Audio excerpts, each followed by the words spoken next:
Bonjour, je m'appelle Marie-Clémence, j'ai 31 ans et j'ai écrit un livre qui s'appelle « On ne choisit pas qui on aime » qui est sorti chez Flammarion. Dans ce livre, je raconte les 10 dernières années de ma vie parce qu'en fait, en 2009, j'ai rencontré Aurore. Alors à l'époque, j'étais en couple avec un garçon. Je viens d'une famille plutôt bourgeoise, catholique, très traditionnelle. Et je me suis jamais posé de questions sur ma sexualité. Je me suis jamais dit, moi j'aime les hommes, j'aime les femmes. En fait, peu importe. Les choses sont simples. Je suis amoureuse d'une femme qui s'appelle Aurore. Et ça s'arrête là. Il y a eu la période des manifs pour tous, qui a été une période très difficile, très douloureuse pour moi. Tout simplement parce que quand j'allumais la télévision, je voyais des membres de ma famille, des amis, je voyais des gens qui me ressemblaient, je voyais les membres de mon église qui manifestaient tous les dimanches, avec des jolis drapeaux roses et bleus, tout sourire. Et c'était extrêmement difficile pour moi parce que je me disais mais ils me rejettent totalement moi pour ce que je suis. C'est-à-dire qu'eux avaient un discours plutôt positif envers moi en me disant Aurore, on l'accepte, on l'aime, on t'aime comme tu es, etc. Mais à côté le dimanche ils allaient manifester. Et c'était super difficile pour moi parce que d'un coup en fait j'étais dépossédée de mon histoire. Il ne s'agissait plus d'Aurore et de moi. Il s'agissait de nous en tant que couple homosexuel qui voulons avoir accès à un droit comme les autres. Et ça on me le refuse. C'est-à-dire qu'il y avait des gens qui allaient défiler dans la rue et dire nous on est plus aptes en tant que couple hétérosexuel ou en tant que prêtre, etc. On est plus aptes à fonder une famille que vous. Voilà. Nous on a cette capacité là de rendre un enfant heureux et de lui apporter une famille stable, aimante et des vrais fondements.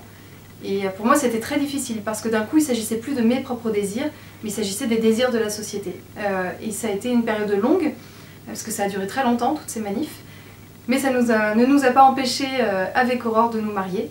En 2015, en juin 2015 on s'est mariés, nos deux familles étaient réunies, nos deux familles si différentes, nos amis étaient là et c'était une énorme victoire. Voilà, parce qu'en sortant de cette mairie on est reparti avec un livret de famille et c'était juste une reconnaissance de l'État de nous en tant que foyer à part entière.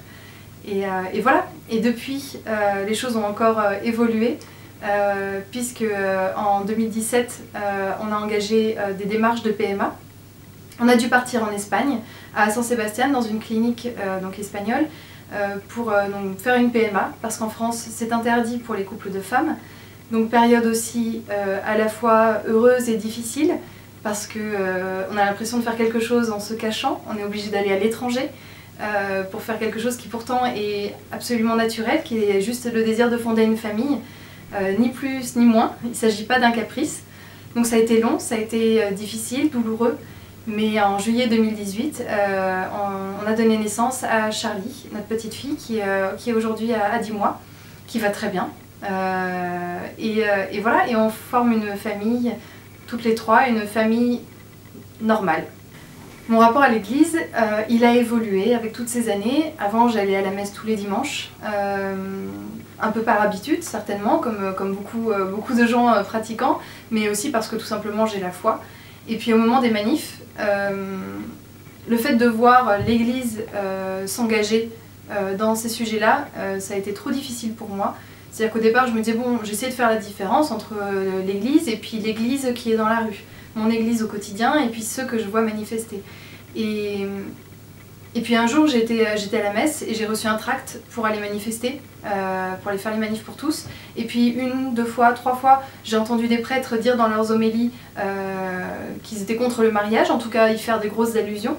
Et là je me suis dit waouh, on arrête, c'est-à-dire que je ne peux pas jouer à l'autruche éternellement, je ne peux pas m'infliger ça, c'est juste une question de dignité. C'est-à-dire que je ne peux pas aller tout sourire à la messe et puis prendre ça dans la face, quoi, tout simplement.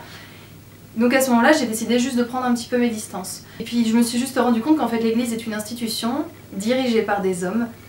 Et en fait, voilà, la suite on la comprend tout de suite, c'est-à-dire que c'est dirigé par des hommes, donc comme dans n'importe quelle institution dans le monde, il y a du bien. Il y a beaucoup de bien, mais il y a aussi du mal. Et pour moi, ils ont fait une erreur à ce moment-là. Tant que l'Église ne fera pas un grand ménage, tant que l'Église ne parlera pas de tous ces sujets qu'elle enterre depuis des siècles, tant qu'on ne révélera pas toutes les vérités, etc., qu'on ne laissera pas aux gens vivre leur vie tels qu'ils sont, et tant qu'il n'y aura pas des vrais messages de tolérance dans les actes aussi, l'Église se comportera comme une institution homophobe. Et ça, je peux pas l'accepter.